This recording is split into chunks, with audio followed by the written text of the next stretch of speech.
So I wanted to take a few minutes with this video to talk about 3 interesting PlayStation stories, and if you could hit that like button on the video, thank you to those that do it, and as always, it's very much appreciated. For some reason I'm doing some like finger shot dancing over here, but now the stories I wanted to dive into today includes a PlayStation 3 store update, a surprising PlayStation 5 Pro versus Xbox Series Pro piece of news, and Sony will not be at the next major games showcase later this summer. First, yes or no, have you played the Final Fantasy 16 demo or not? I got a chance to play the Final Fantasy 16 demo after the last video, and man, did I enjoy it. The characters I liked, which made the later events even more impactful in that demo.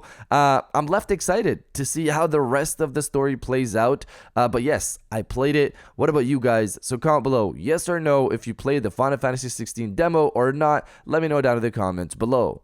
Now diving into the first story of the video, PlayStation 3 store update. So this is a bit of a notice for anyone out there interested in Soul Calibur. Reading from Time Extension, Bandai Namco has announced that it will be delisting the PlayStation 3 and Xbox 360 versions of Soul Calibur 5 on 19th June 2023. Thanks Eurogamer. The base game and its DLC will no longer be available for purchase beyond this date. Released over a decade ago in 2012, Soul Calibur 5 was the second title in the series to launch on HD consoles following 2008's Soul Calibur 4. So here's what the official Soul Calibur account stated. Valiant Warriors Soul Calibur 5 is taking its final curtain call on the stage of history and will be sunset on the PlayStation 3 and Xbox 360 on June 19th, 2023. The base game and all associated DLC will no longer be available for purchase.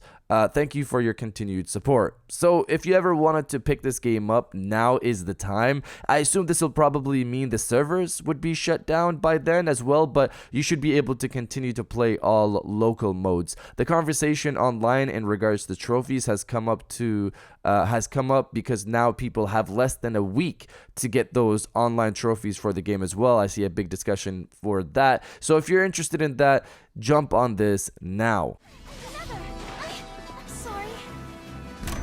Hope it all goes well. Now diving into the second story of the video, Sony will not be at the next major gaming event. Reading from PushSquare, in what is now becoming a consistent trend, Sony will not attend Gamescom again this year. News comes via German industry website Games Market, which reports the Japanese giant has no plans to attend Cologne and exhibit on the show floor. This doesn't mean it'll have zero presence. Of course, third parties will likely demo games on the PlayStation 5, and it may still have some scraps of information for Jeff Keighley's opening night live event. Last year, for example, it revealed the DualSense Edge. Historically, the platform holder would have a huge presence at Gamescom, even holding entire press conferences at the event in years past, but those days are long behind us. The company keeps its cards close to its chest lately and doesn't appear to see much value in consumer conventions. Obviously, these events come at an enormous expense, and the manufacturer may just not see the value in them anymore. So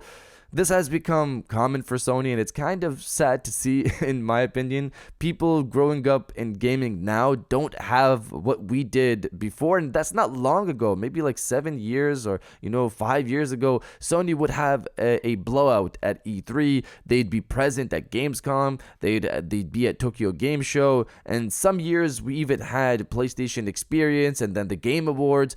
All of these were live events as well. It's such a different time we live in now that while there are great games all around, especially this year, amazing games left and right, the media aspect of the whole thing hasn't been like E3 of the past, for example. Regardless, what does this mean for Sony? So we heard from Tony Todd, the voice of Venom, that Sony will start ramping up marketing for Spider-Man 2 in August, but that's when he said the game would release in September. Now, we know it's October, obviously. Doesn't mean they still can't have marketing ramp up in August. They could still have that and release it in October. That whole time frame could still work. State of plays are also possible. Sony had a state of play in September of last year. I assume Spider-Man 2 will also have its own state of play like other major PlayStation titles. So Sony's also rumored to have a second showcase this year. So these are the areas where we might see more from Sony. Considering the timeline, they could have a Spider-Man 2 state of play first in August maybe, a showcase if it's happening in September, or at least a state of play around that time as well. Let's see how this goes, of course. But you guys let me know if you're disappointed that Sony won't be at Gamescom this year, or you don't care. Let me know down in the comments below. Over there! The one with the tendrils! And now diving into the final story of the video, surprising PlayStation 5 Pro versus Xbox Series Pro news. So I just called it Xbox Series Pro because there's no obvious name for it, but this news was still surprising. Reading from Insider Gaming, a new Xbox Series X console doesn't appear to be in the cards for Microsoft. In an interview with Bloomberg after the Xbox Game Showcase, Xbox head Phil Spencer said that the company doesn't think a new Xbox Series X console with upgraded hardware is needed. That's not the feedback we're getting right now, Spencer told Bloomberg. Right now, we're pretty set on the hardware we have. Now, for me, this is surprising considering, according to Tom Henderson, Sony still seems to be on lock to release a new PlayStation 5 Pro in the latter half of next year. Would Xbox really go without releasing a Pro version of their own console, or is this just PR talk from Phil Spencer, since Xbox released a Pro console of the Xbox One a year after the PlayStation 4 Pro? Could they be trying to see what Sony does and keep their cards close to their chest right now, or is it because the PC is their Pro console?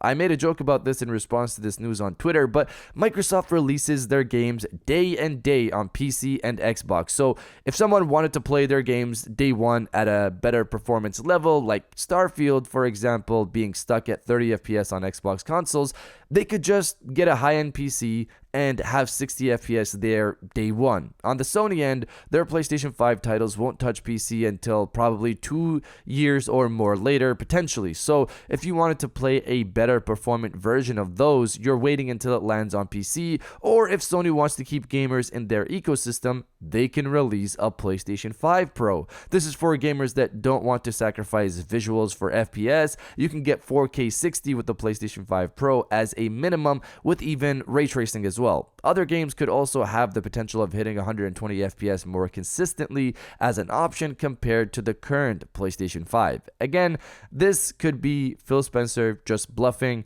or PC could actually be their Pro console at this point. It would also make the PlayStation 5 Pro the most powerful console as well if they don't release a Pro version of their Xbox. That next year could be interesting if that's how it plays out. That narrative is now gone for the Xbox platform, and the online fanboy wars, again, they're gonna get crazy. But you guys let me know if you're interested in a PS5 Pro at this point or not. Let me know down in the comments below. And if you guys did enjoy this video, please hit that like button, as it always helps. Subscribe if you're new. I got new videos every Monday, Wednesday, and Friday. And now I'll check you guys out on the next one. And welcome back to the after show. This is the part of the video where we have a little fun down in the comments below. If you're old, welcome back. If you're new, welcome. For today's thing, what I want you guys to do is to body, obliterate, destroy, and overall harass the comment section with a big happy 10 years. Today marks 10 years of The Last of Us. 10 years of one of my favorite multiplayer games of all time, with factions, as you guys already know, as I've mentioned multiple times on the channel. So if you want to wish The Last of Us happy 10 years, or my beloved factions a happy 10 years, destroy the comment section with a big happy 10 years, and I'll definitely heart those comments like I always do, because I appreciate everybody who stays to the end of my videos. And now I'll check you guys out on the next one.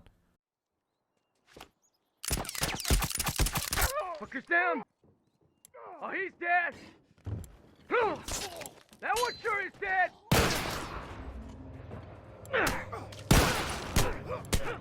Keep him coming!